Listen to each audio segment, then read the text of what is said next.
And then I'm going to welcome everyone. I'm so glad that you all are here. This is our Birdability Outreach Program webinar series, and this is webinar number 2. And we're really grateful to have our partners from the Christopher and Dana Reeve Foundation. Specifically, you all work, I believe, in the Paralysis Resource Center and National Paralysis Resource Center. And I am really grateful, Emily and Hannah, that you all are here today. I want to do a little bit of housekeeping stuff, if that's okay. And then I'm going to ask you to introduce yourselves and we'll get started. This is an opportunity for us to talk about resources and be in community together. Again, you're welcome to have your camera on or off as you prefer. Please note that there are captions down below. All you have to do is hit show captions and closed captioning will then appear for you. We are happy always to provide ASL interpretation or other spoken language interpretation for anyone who requests it. We didn't have any requests this time, so we don't have our fabulous ASL interpreters with us right now, but I do want to acknowledge that we have folks with us who are blind and who have asked for audio-visual descriptions. So I am going to just share that my name is Kat Fribley. I am the executive director here at Birdability, and I am a white woman, a fat woman, a woman currently wearing a giant purple-haired bun and some really big pink glasses because it's getting to be winter, and this is what brings me joy. Behind me are green plants and a red wall and some bookshelves. And I'm just really delighted to have an opportunity to have this conversation today with Emily and with Hannah. And I want to welcome all of you to this space. Should you be interested in learning more about Birdability and the programs that we have, please feel free to go to our website at birdability.org. We have an event calendar there. We have all kinds of really cool stuff coming up, including in January and February to start your year off with a good dose of creativity, which we all need to keep us joyful and functioning. We're going to do something called Read, Write, Draw. We're reading Amy Tan's book, newest book, The Backyard Bird Chronicles, in which she talks about the backyard birds that she got to know really specifically and really well through her drawing and sketching of those using really fantastic information from John Muir Laws and Wild Wonder Foundation. So January 15th, we're going to have our Birdability Book Club that will focus on having read that book. Then on January 23rd, we hope you'll join us for an opportunity. We're calling it our Spark Bird Salon. And it'll be an opportunity for you to join us and tell us about your spark moment, spark bird, spark experience to make you love birds. We're going to be writing those up for the Spark Bird Project. And then on February 7th, John Muir Laws is actually going to join us to teach us how we can pay deep attention to birds through sketching and drawing. I'm really excited that y'all are here, Emily and Hannah. We've gotten to work together a number of times now. It's always such a joy. I'm wondering if you all want to introduce yourselves and share a little about your life, your work, and then we can get started with some questions and resources. That sounds awesome. Hi, my name is Emily Walensky. I'm the Director of Outreach and Education for the Christopher and Dana Reeve Foundation. I am in a small guest bedroom right now with very, I guess, magenta-esque, I don't know, I guess that's the color, very purpley, pinky walls. And I have, my hair is up in a bun, kind of slicked back bun. I'm a Caucasian woman. I am in my 40s, but I hope I don't look it. Look it. I'm always like, we should look every minute because of our age, because how grateful are we to be here, I know, right? Yeah, And I feel a little older than my 40s though these right days. on. I use a power wheelchair, so you can kind of see the headrest of my power wheelchair spotting out in there, saying hi in the background. And yeah, I have big green eyes, and kind of an overbite. And here I am. So I live in Austin, Texas. I moved here in 1999. Originally, I'm from upstate New York. So if any of you are Texans or are from upstate New York, so give a shout out in the chat.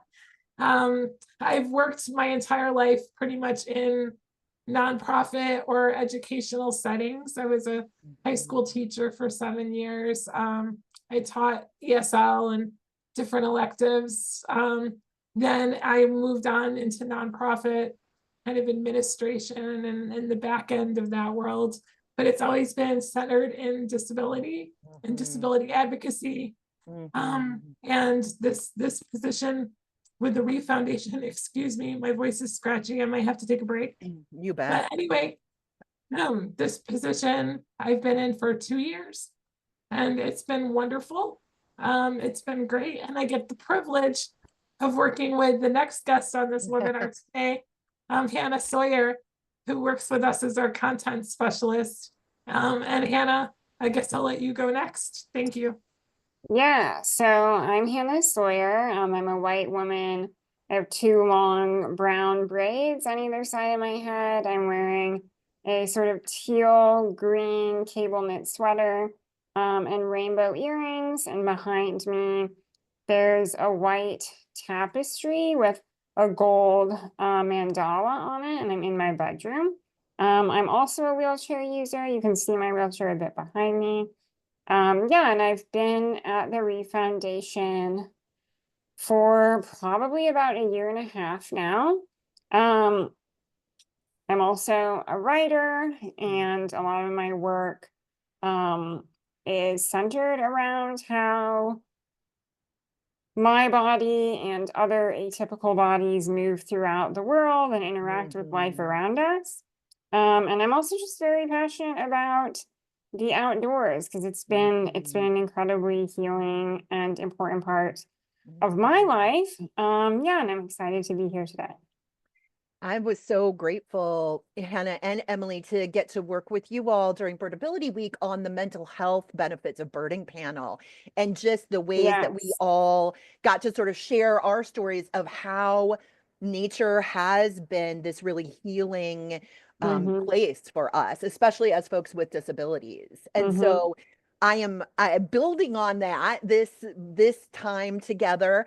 I know I'm hoping we'll have a chance to share with folks the kinds of resources that you all have available, especially for folks living with paralysis, but also if you support caregivers or family members or folks who are beloveds, right, of folks who live with paralysis. So I'm wondering, could we just start off with, like, what exactly do you all do at the National Paralysis Resource Center? Yes, happy to jump in and talk a little bit about that. At least what I do, and then Hannah can talk a little bit about what she does and how she's worked with different things. So the Christopher and Dana Reeve Foundation has had a grant from the Administration for Community Living. They've had the grant for almost, I think, around 20 years. And this program has allowed us to, that's the money that we get from the Administration for Community Living, which is a federal grant. It's one of the only federal, I think it is one of the only federally funded grants in the United States that goes to a nonprofit to run the National Paralysis Resource Center. So it's kind of nice because it allows us the opportunity to really, every 5 years we apply for the grant for renewal, and every 5 years we kind of re-envision kind of what we as people living with paralysis, especially, what our community needs to improve our quality of life, and our resources and our information that goes out to people living with all forms of paralysis.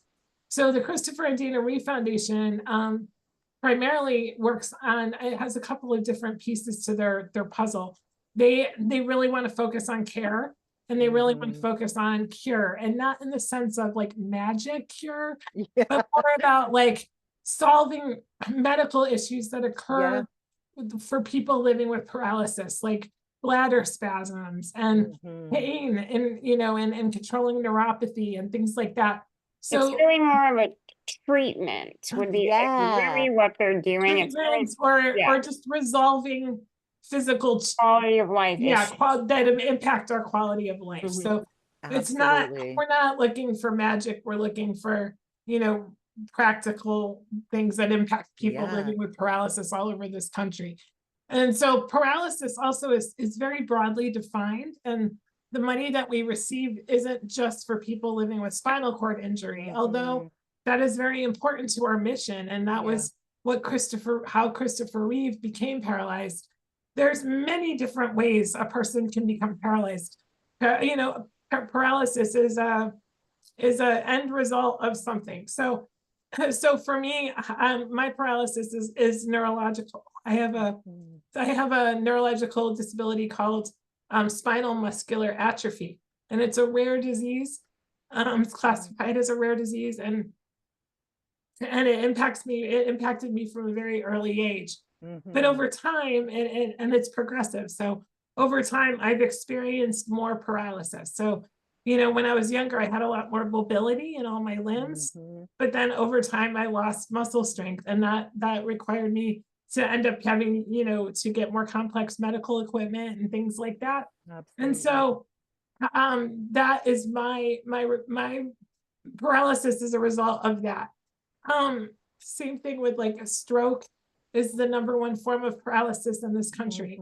Stroke impacts people of all ages, and it impacts many, many, many, many Americans. I can't think of anyone that hasn't had a family member experience, a stroke. I feel like almost everyone I know at least has had a family member that has had a stroke. Absolutely. And oftentimes when that happens, you may have your right arm might be paralyzed, but the rest of you is okay. And so, so the point of the National Paralysis Resource Center, in a lot of ways, in my mind, is it's a way of recognizing paralysis. And sometimes you have to recognize it through a celebrity, like Christopher Reeve, who experienced it. And sometimes you just have to, maybe you've heard of the Paralysis Resource Center through the different events that we've attended, or or through just the media. I know the Christopher Reeve documentary has just come out, Superman. And that's on HBO Max. And at the end of that documentary, an ad essentially comes up for the National Paralysis Resource Center through our foundation, and it allows people to get connected to our information specialists. And so, a lot of times people, they just see, they're like, oh, I'm dealing with paralysis. Who's paralyzed? Oh, yeah, Christopher Reeve was paralyzed. Oh, okay, well, oh, yeah, he's got a foundation. Oh, they have a number. Oh, I'll call that number. So, and it's like a first point, a first point of contact. That immediate recognition, right? That right. It just helps. It just helps kind of recognition. It helps bring it all together. And you bet. And so Christopher Reeve's legacy was very impactful. And Christopher Reeve went through, an evolution with his experience with paralysis in the short time that he had it. Many people living with paralysis, I've lived with it for, decades and decades. And the short time that Christopher Reeve was disabled and physically, he accomplished a lot, but he also went through his own evolution, which I think the movie does a good job of explaining. But essentially he and his wife, Dana Reeve, they formed this foundation, and Dana Reeve she was really spearheading the National Paralysis Resource Center. She wanted this grant. They created, the government essentially worked with the Reeves and developed the National Paralysis Resource Center out of their vision. And it was Dana's vision for the care side of the organization, that it wasn't just going to be about research and science and medical model stuff. It had to be about families. It had to be about caregivers. It had to be about what that experience was like So, so she, really spearheaded it and Mhm. created, and over the center has developed over years and years of real love and dedication from so many of the people that have worked at Reeve and have stayed with Reeve. We've had people that have worked with Reeve for 25 years, and they were here from the Yeah. very first day. And so we have that real strong history, and I'm very proud of the work that this center has done for Americans. I feel, and not just Americans, people all over Right. the world. Yeah. Christopher We have, Reeve is definitely a name that is known not just in right. America. I And imagine that's, lots and of then folks I find their way to apologize you when I all. say it, I don't mean to cancel it. Like, we have, I think our resources are translated into like almost 20 languages. That's amazing. And so, And that's, can I interject real quick? And yeah, also, go ahead. I'm rambling. Go ahead. You go ahead. well, I just want to say our information specialists also offer services in 170 languages, which is Wow. supremely Okay. impressive. Thank you. I'm so sorry. It's way more than, Yeah. Well, I think, Yeah. no, but I think you are correct regarding the translated like material on your website. I think you're probably right. But as far as what our information specialists offer, like Yeah. because it's 170. That's such a huge like barrier for folks sometimes, like, being able to receive information and support in the language that they're most comfortable receiving information and support. So that's a really exciting like piece of what you all are offering, and makes it, I'm sure, much more inclusive of many more folks who otherwise wouldn't be able to take advantage of those resources. I heard you mention, each of you, a couple of different times, quality of life. And I want to just, first of all, acknowledge that a part of why we're here and how we get to be here is also because there are quality of life grants through the Reeve Foundation. And Birdability was lucky enough to receive one of those for our Birdability outreach program, as well as this ongoing collaboration and partnership, around mental health and birding and living with paralysis. That is just such an exciting sort of component of our work. I'm curious if you all could talk about how resources from the Reeve Foundation help individuals with disabilities to participate in outdoor activities. Because Hannah, I know you've spoken, as you have, Emily, really beautifully about the ways that nature is healing. Nature and disability are the same thing. We know disability exists so much in nature, and we should have access to be in relationship with nature. So can you all share a little bit about that? Sure. So I can take this to start out with Emily, and then if you have things to Yeah. add. Yeah, so in 2023, we launched the Outdoors for Everyone campaign, which, has the goal of ensuring that the outdoors are accessible for everyone, including people living with paralysis, their family members, and caregivers. And when that campaign was launched, the focus really was on a broad aspect, a broad reach. So our marketing and communications team released a outdoor accessibility checklist that I believe had partnered with the National Park Services on. And it included tips such as, what to think about and plan for and prepare for before you go on an outdoor adventure, whether that's, a big outdoor adventure or a small outdoor adventure. And also included tips for outdoor spaces, outdoor parks, on how they can make their places more accessible for people with mobility issues, which really is what that's the definition of paralysis that we operate under, is any sort of mobility impairment.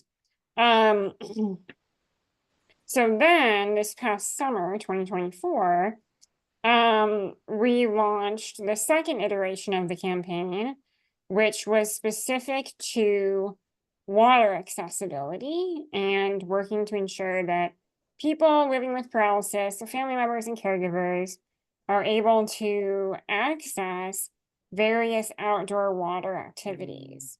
And again, we have a water accessibility checklist that includes, tips and tricks for people who are going to go on a water adventure, whether that's big or small.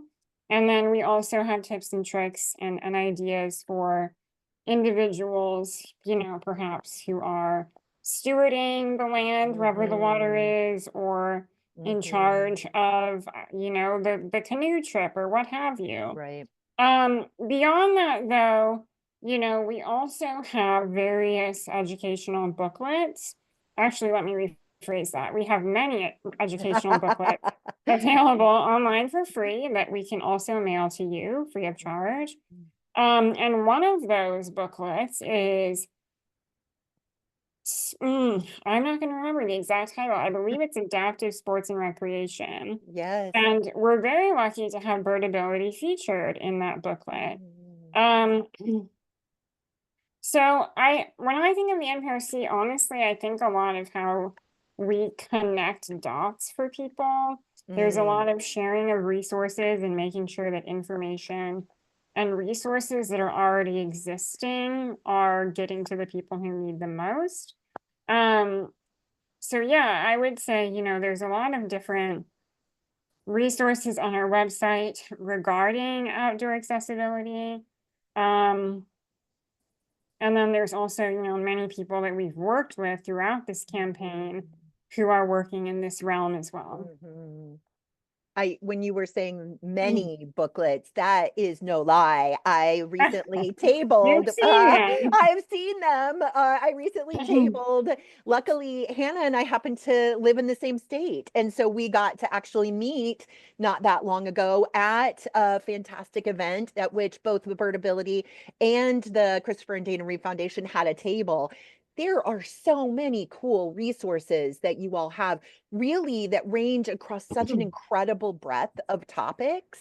And I think that that's one of the things that I'm always so grateful for and impressed by, is the fact that your focus on quality of life is across the board. It's like focused on those medical pieces that come with paralysis, but it's also focused on like support for caregivers. It's focused for being able to get outside. It's focused on creating community. That seems like another huge sort of component of what you all do through the NPRC. I'm learning your language now. through the NPRC. So I'm curious.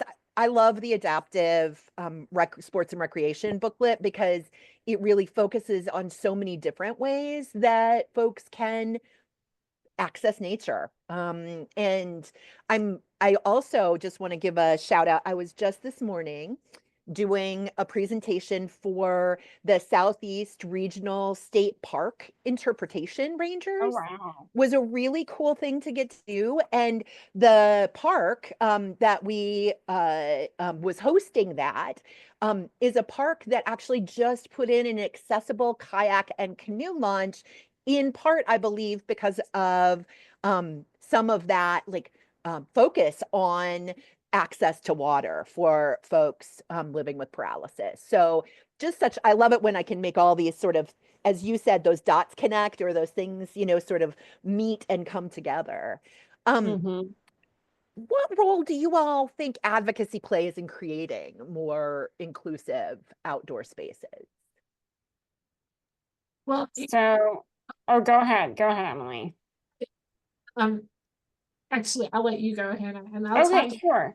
Also, the sun is really coming around and getting I see that. I see that. I just really wanted, before we go on to the yeah, please, which Hannah, I want you to talk about. I do want to just say that one of our senior directors, who's been at Reeve for decades, she's a trained librarian, and she has been in charge of this like plethora of resources. And so she's curated this amazing collection. And not only that, but every year we update. We have a huge book called the Paralysis Resource Guide. And Oh, it's wow. kind of like an encyclopedia, like a one-stop shop for like just general information about paralysis. Like, what is it?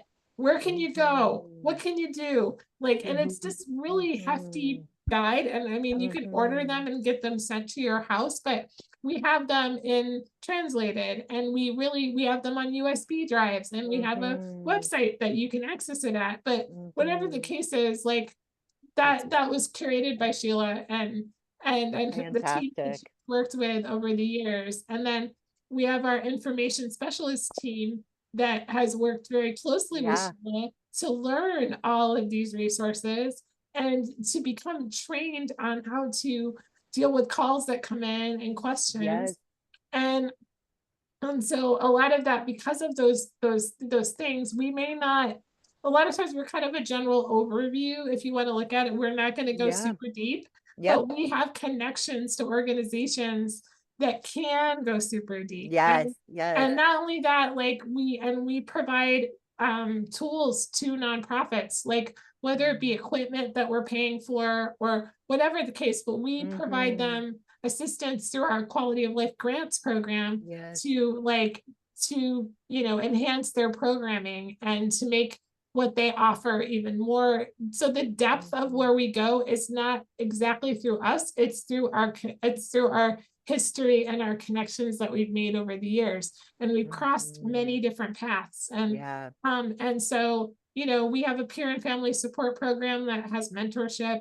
Yes. And then our program, our outreach and education, where we do things like this. We do webinars, we educate people. We work with a nurse Linda, who does a webinar once or sometimes twice a month. And she answers questions from people all over, like a kind of like a Dear Abby type format, but you have a nurse who has experience, who's worked with Christopher Reeve, who's worked with other people. She's the best. And she is like, so she's there to answer. So we have so many things. And we also have an advocacy team. And our advocacy team, which I'm going to now use this to transition to Hannah. Well Our done. advocacy team does a lot of policy work and things like that. But they do a lot of discussion on how you can best advocate for your needs and how to get what you need done. And Hannah's worked very closely with them. And so I think she can talk a little bit about them, but then also talk a little bit more about how we can advocate for resources in the outdoors and what we can do. So there I am. Okay. Yeah. That was a beautiful transition. Oh, thanks. Yeah. Yeah, so I think to answer your question, Kat, of like what role does advocacy play in creating more inclusive and accessible outdoor spaces? Well, I think like the biggest thing, right, is that like in order for the benefits of the outdoors to be utilized or accessed, the outdoors have to be there and they have to be protected. So I think that, we can talk about creating accessibility in the outdoors, which is good and important, but obviously what has to come first is working to protect what we have. Absolutely. And I think that cultivating that awareness and desire to protect the outside and understanding its importance then helps us to see why we need to ensure that as many people as possible can access it. And so I love that. we talk a lot.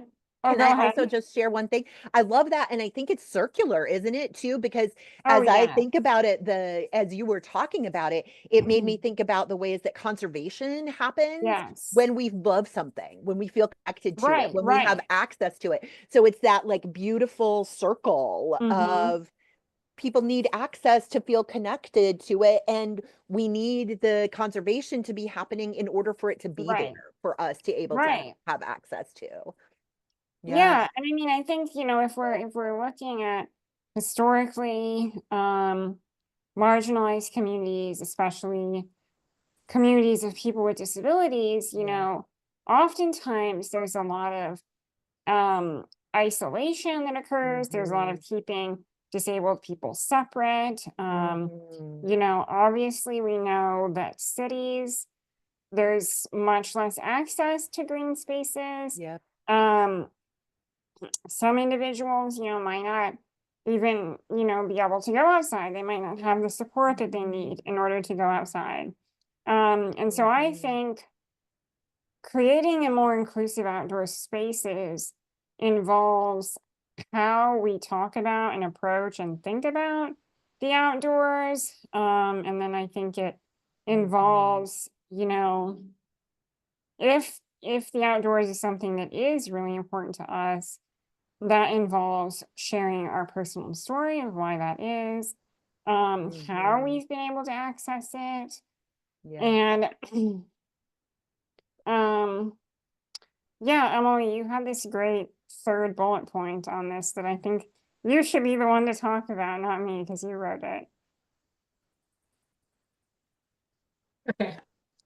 So I feel like when I was thinking about what you were saying about the protecting of the environment and all that, and I think oddly enough, it really does tie into like the mission of Reeve with the care cure, in the sense of like, if you don't care for people with disabilities, like if you don't, like if they don't get the care that they need, the support that they need in their communities, like they're not going to be alive, or they're not going to be in a place where they want to be deal with a cure. Like there's no like it all ties together. Like we have to take care of the things we love and the things that we cherish, and so we have to take care of ourselves.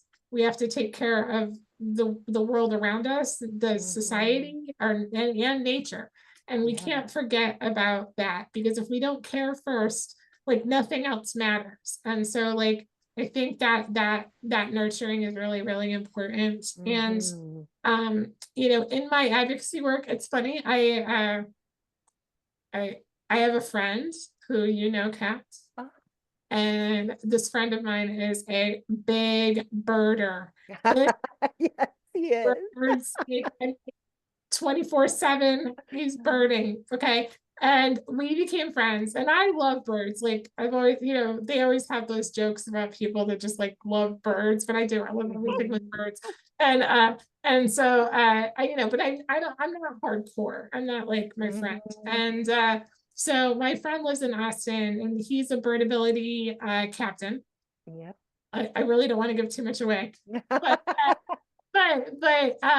so he wanted to go to on a trip to the coast, to on the Gulf Coast to see some birds, and it was like a whole big event, and was really struggling with getting access to a hotel with a roll-in shower, and I do a lot of traveling in my work, and so, you know, as his friend, I was like, this is, you know, this is what you have to do. Like you have to ask this way, and this is how you do it. You call the hotel directly, you ask to speak to the manager, you say blah blah blah blah blah, and like, and he's super shy and super sweet, and he's like, I just want to look at birds, dude. I don't want to. And I was like, okay, you know, I was like, oh, you know, let me do. So we did a 3-way call.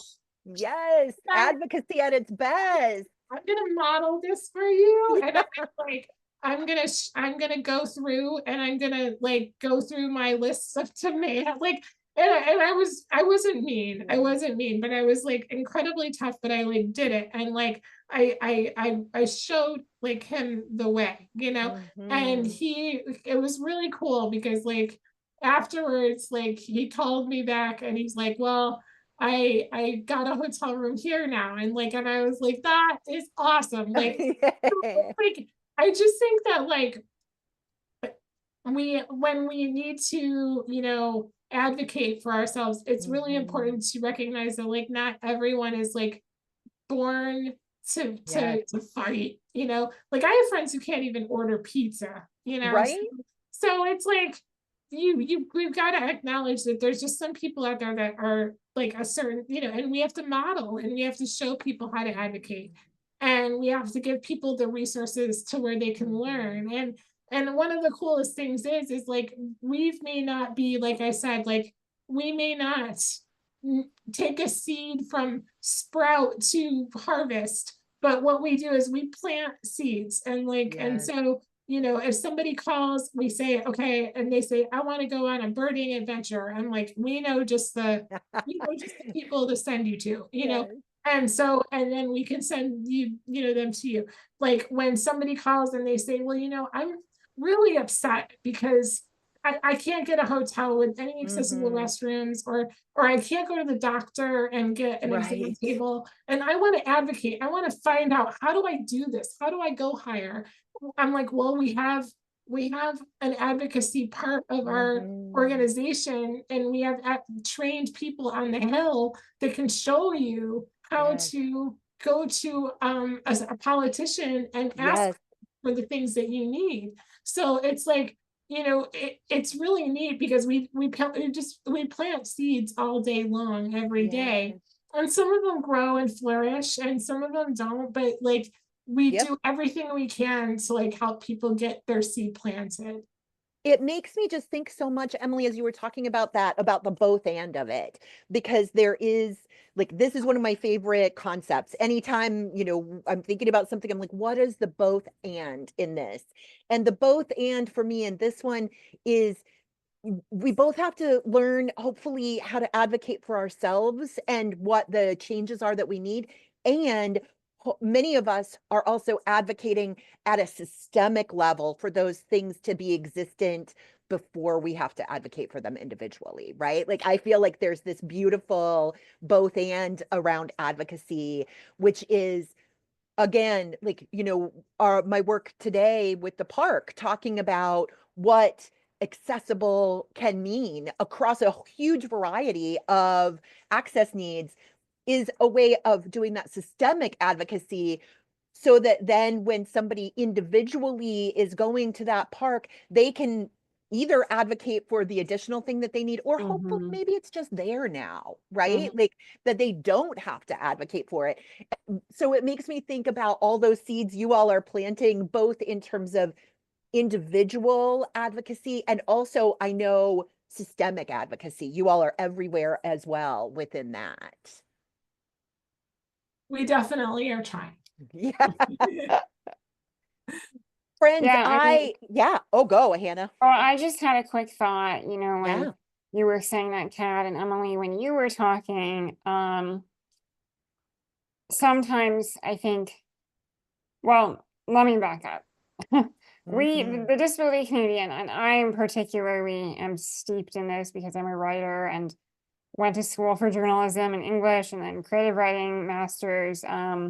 So like, sometimes I think I'm like disproportionately aware of this, but I do think that a very large conversation in the disability community always is around disability representation. And usually that is around disability representation in the media. But as you were talking, Kat, and Emily, as you were talking, I was thinking, just how important it is to see each other, or to see people who are like us in places and spaces that we want to be. So even just, I think, like when I go outside or like take a walk from my apartment to the little lake that I live by, and I see other visibly disabled people, that reiterates and reaffirms to me that I have a right to be there, and that my disabled self has a right to be in these public outdoor spaces. And so I think that, is a part of that advocacy too, of just like visibility, which I know, again, like it seems oftentimes like a very bottom rung of the ladder, right? Like, just show up. Right, Just right. show They up. show up. But I mean, also the power of that really cannot be Yeah. underestimated. And Because Absolutely. yeah, and like the Right. emphasis, just show up, like show, like it's really Right.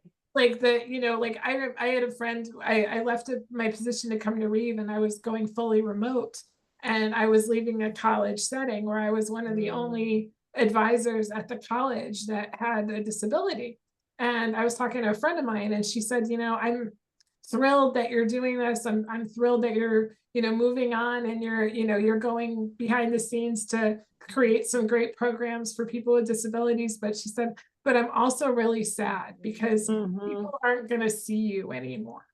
And she's like, and you need, you know, she's like, and sometimes it's just the very fact that you exist in a space is so important. And like, and Hannah talking about going outside and going to your park and like you wouldn't believe that, but like a little kid in a chair that has never seen anyone else in a chair, let alone someone that's an adult, you know, Right. for me growing up, like we were told by, you know, by the medical model that we were not going to survive past a certain time. And many of us were told that because they wanted to raise money or they wanted, you know, these organizations, these outer entities that didn't know us that were in our lives wanted to, you know, get something out of this. So they wanted, you know, whatever it may be. And so,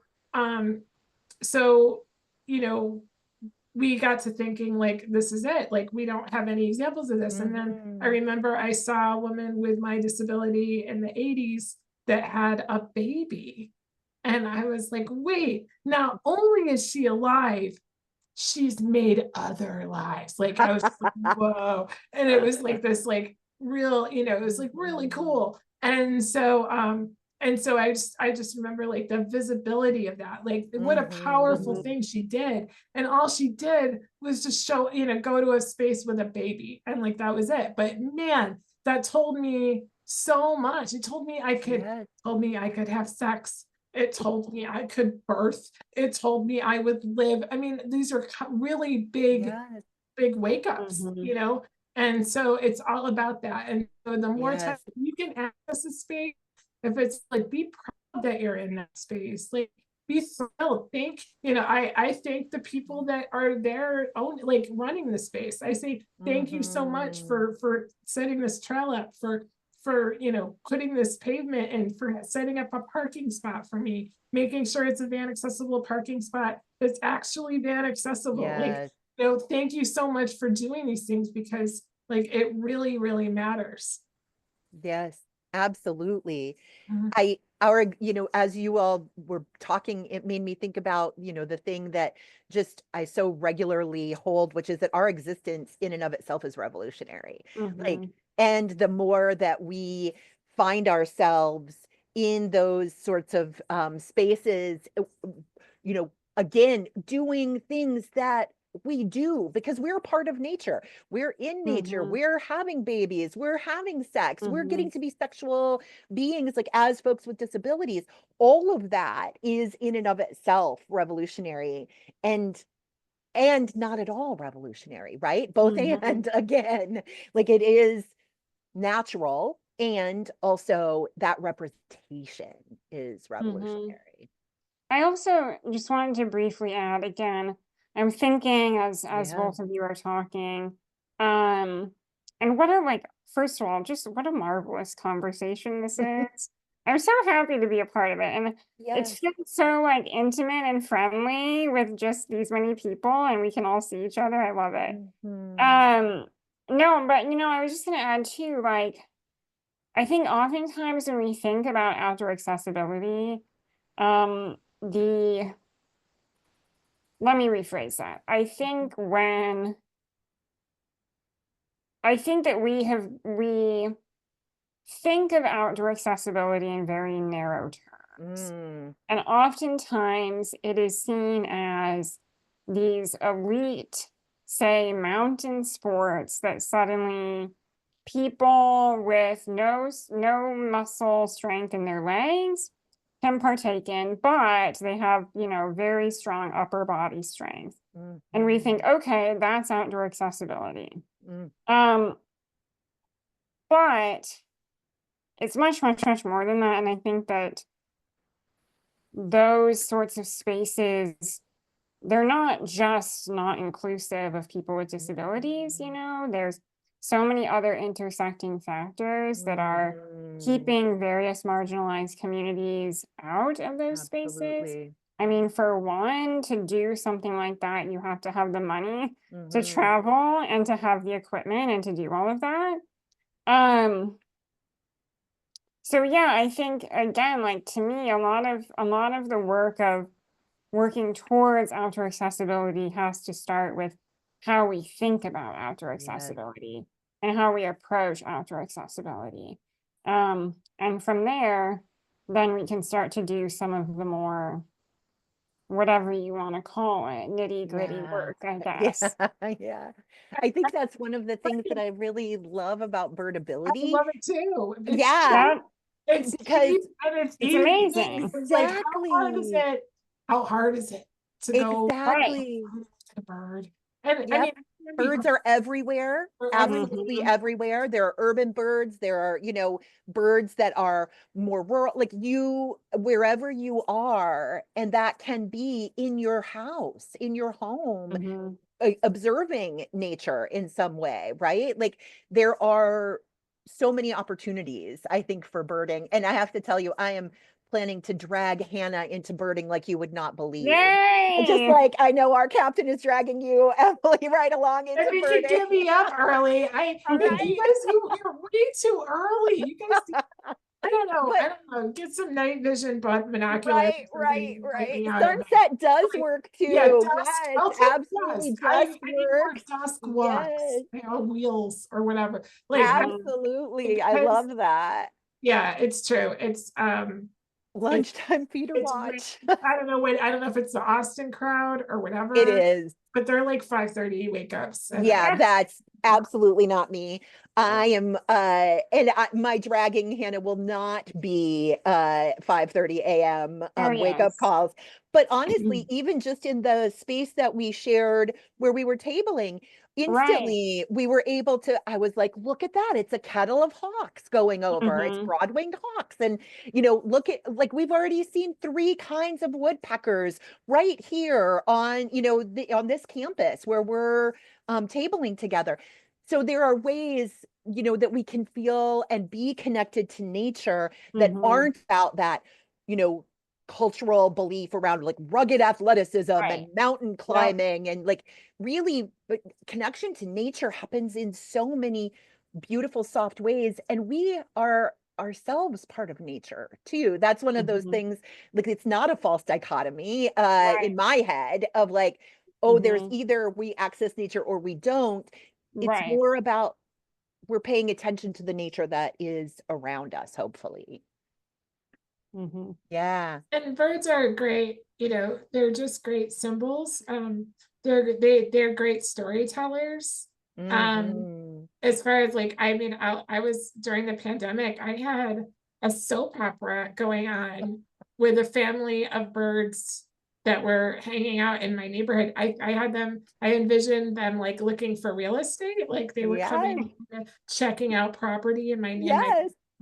And like I had like this whole husband-wife story, and I was really in it. And like one day I came outside and saw it was showering outside, and it was raining really pretty heavily, and I went outside and I saw a bird on my fence, and it was taking a shower. It was like lifting up its wings and like really really taking a full shower, and I was like, oh my God, this is so wild. And anyway, I love it because I feel like they have personalities, and like I feel very, very connected to the birds in my community. Yeah, absolutely. I love that. It makes me like almost not have to ask. One of the questions that I come up with, which was like, how accessible outdoor activities like birding contribute to mental and emotional well-being for folks with disabilities. Piece, right? like is huge. It does make you feel like you're not alone, and I was an imaginative child, and My imagination doesn't show up all the time, but it shows up sometimes in the stories that I make up with the birds outside and the nature. The nature I get to experience. So yeah, it's very healing, and it's very there's no expectations. They're gonna love you no matter what. And like it's just like a dog or a cat, but they're farther out there, and they're gonna come visit when they want. And there's no negotiation, you know. Just put out some food, they'll come by. So yeah. I wanted to quickly point out, Catherine had put in the chat. Oh, Can we please take time to introduce ourselves for the rest of the participants? I'd like to know who is all present. oh, you know, I don't know that we're going to have time Right, today I to thought do about that that. because we only have about 9 minutes left. But I do want to share, if I could, this is a good moment to be able to share that this is just one of the different offerings that we have, and that in fact in in 2025 we're going to be starting Birdability social hours, and that's an opportunity for folks to come together to get to know each other, to share stories of birding and disability. And I am wondering if I was just going to say, so smart, Corinne, if folks could introduce maybe in the chat while we're wrapping up the conversation. And then I look forward to opportunities for us to continue being in spaces together and getting to know each other in like more less structured places and less structured opportunities, because I love that. I believe in that community being really crucial to our mental health as well, right? If anyone has any, I don't know if we're ready for questions yet, but I know we only have a few minutes left, and I'm happy, would be more than happy to answer questions. If you have any about the National Paralysis Resource Center, about our work, about ourselves, anything like that you want to talk about, I'm down. And can I quickly add one piece about the mental health? Yeah. Too, I know Emily, you already really touched on isolation, and I think that's like really important to recognize and acknowledge that historically disabled people have faced huge amounts of isolation systemically and societally, and still continue to face that due to, you know, public spaces not being accessible, or disabled people keep being kept separate from each other, or just this wonderful sarcastic thing called ableism, that, you know, whether we've internalized ourselves or our society runs on. There are many reasons that, you know, we continue to face isolation. And I think that for me, at least, being outdoors creates the community, and not just the community of other humans who are outdoor enthusiasts, but also being able to recognize that, with, you know, the risk of sounding incredibly corny, we are like connected to the life around us. We're connected and supported by. And to me, that always makes me think of interdependence, which huge pillar of disability justice, which I'm a huge fan of. Just recognizing that, you know, life needs other life. And I think that having that knowledge and being able to internalize that really does wonders for one's mental health. Absolutely agree. And am so grateful that you brought it up. Actually, just a week or two ago, there was a group of birder organizations that came together and held a space for folks who were struggling. And it was just literally an opportunity to come together to remind each other of our interdependence as humans, but also our interdependence with birds, with trees, with the air and the water. And that, I think, was the whole purpose of it. So we came in, there was a very brief welcome, and then it was literally just everybody be in your sit spot, your space, your, you know, observe what you can of nature. And then let's come back and just share a little of that and recognize the ways in which we're fed by that interdependence. Yeah, and I'm so appreciating, thank you to everybody putting introductions into the chat. It's really awesome to get to meet you all. And I do look forward to having spaces that are less about sharing specific information and more about creating community over the course of the next year and being able to really have spaces where we talk about how disability impacts our lives and about the ways that it impacts our birding, certainly. But my experience has been that the minute you get a group of folks together who are disabled birders, yes, we're going to talk about birds. We're going to admire and observe them, but we are also going to talk about all kinds of other things. We're going to talk about the best, most accessible restaurant in town, or where we recently had a terrible experience so everybody else can avoid it, or where there is terrific, like, sort of adaptive clothing that you can find. Like, there's so many, I think, opportunities when you are in community to problem solve and just really share space, share life, and talk about defeating isolation when you're in a group like that, right? And everybody is saying, well, this is what I need. This is what is happening for me, and this is what I need to be able to be present with birds. Pretty amazing stuff.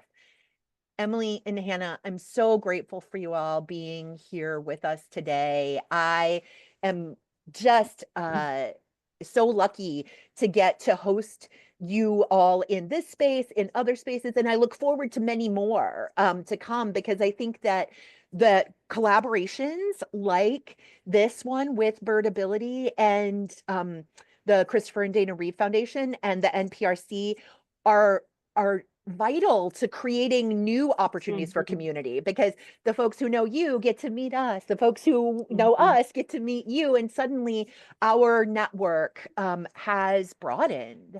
Our understanding of access and nature has broadened.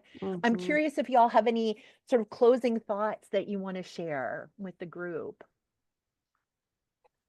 Closing thoughts are just tell your friends, tell your family, tell anyone you know that you think might need support regarding their life with paralysis.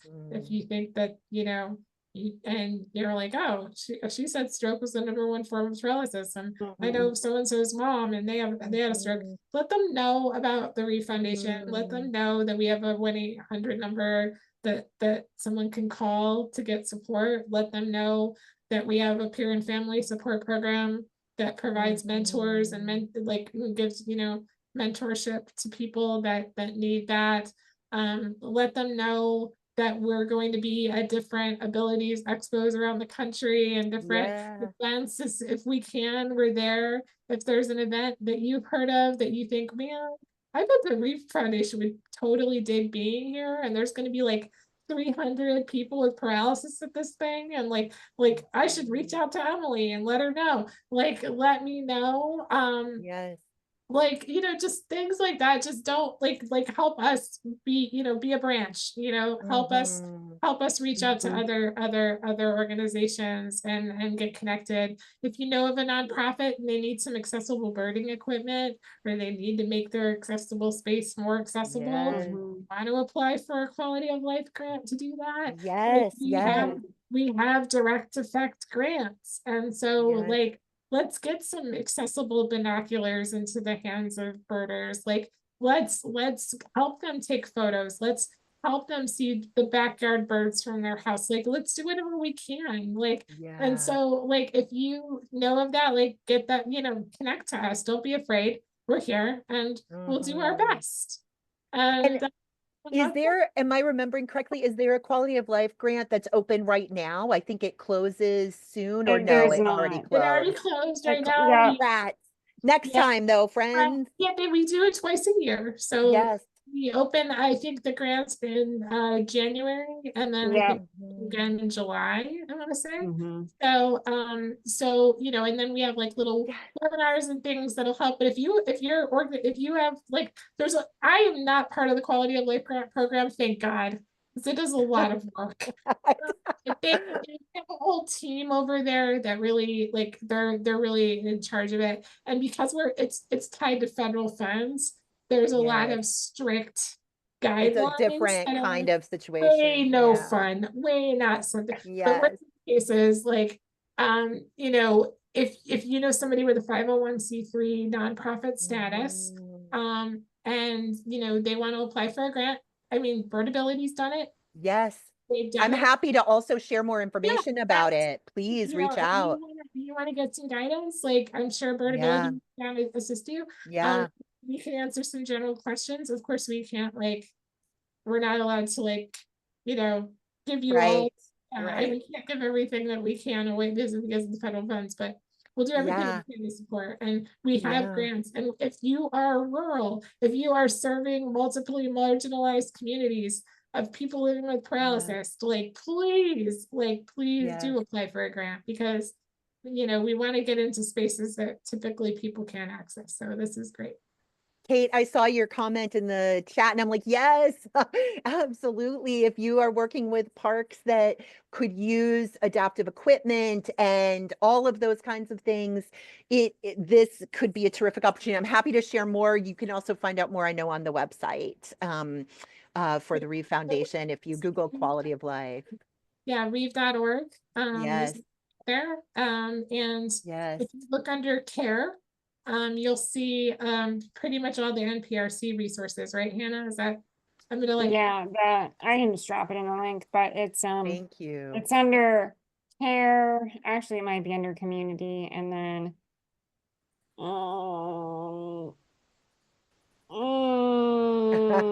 it is under, yes, you're right. It's under care and then it's under funding for nonprofits, but I can Awesome. drop the link right now. Thank You you can for also just that. go to christopherreeve.org/QOL. Oh And you my, all, that's a long link. Hannah, thank you. You have been the like chat maven, just dropping links here, there, and everywhere, which I'm so grateful for because I always get so deep in the conversation that I forget about leaving links in the chat. We're over our time together. I feel like we could talk 3 more hours, friends, easily. And what a terrific opportunity it would be if we had more time to get to like hear from all of you who are here doing this work and making this change in our parks and communities, and also who are here for community and to connect up. And I'm deeply grateful to all of you who were here. Oh, yay! So glad. I'm telling you, I feel similarly that this kind of event where we get to just be in space and talk with each other about the realities of disability and nature and all of the ways that our lives are revolutionary is just such a beautiful, bright spot. So thank you all for being here. Hannah and Emily, I cannot thank you enough for your time, for your work. And we have another webinar coming up January 8th. If you are interested, please sign up. That one is about birding from accessible trails. And we're going to hear from folks who help us define what accessible trails mean to them, how they find them, what kinds of adaptive equipment they use. We have all kinds of really cool stuff coming up, and we hope you'll join us. So have a wonderful rest of your day, everyone, and thank you for being here. Yeah, thank you so much for having us, Kat. This was wonderful. Oh, thank you. You are. Thank you, everybody. Have a good day. thank you all. Bye. Bye. Bye.